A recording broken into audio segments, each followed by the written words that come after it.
Assalamu alaikum jama'a. So a wannan bidiyon za mu yi amfani da DEX na if.io DEX.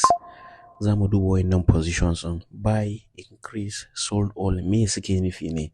Idan kaga an sa buy a jikin coin ko kaga an sa sold all ko kaga an sa increase me ake nufi. Idan aka sa buy yana nufin ana buƙatan additional, wasu sun adding ɗin position, sun siya wani percentage na supply ɗin top 50. A cikin top 50 wasu sun siya kamar 1% ko 0.8% ko 2% na supply ɗin coin ɗin kenan. Idan kaga an sa wannan buy ɗin an samu sabon holders ko maybe calls ko dolphins ko kuma fish.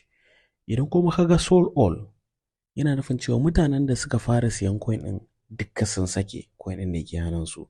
So sold all kenan. Kuma ba lalle bane ma idan kaga sold all ya kasance developer ya fita. Za su iya selling all amma kuma inda kaga sold all har developer ma ya fita. Magana ta gaskiya kenan. In ko baka selling all ba to developer bai fita ba. Idan kuma kaga buy kamar yadda na faɗa a baya, shi buy yana nufin cewa a cikin top 50 wasu sun ƙaru wasu sun siyo.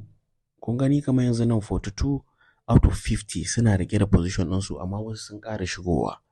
Kenan banda wayanda suke ciki tun farko an samu ƙarin wasu wallet da suka shigo a cikin top 50 ɗin.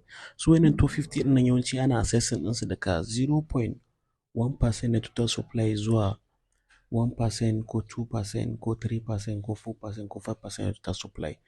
To hakan yana nufin cewa idan kaga buy wasu mutane su ma sun siya wani adadi na supply ɗin coin ɗin.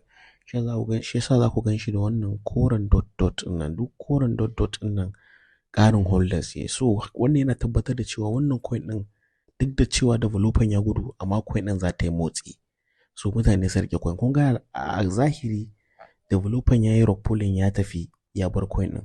But amma kuma mutane sun ci gaba da rike coin ɗin. Maybe akwai abin da su gani a coin ɗin ko maybe suna so su kuntata wa developer.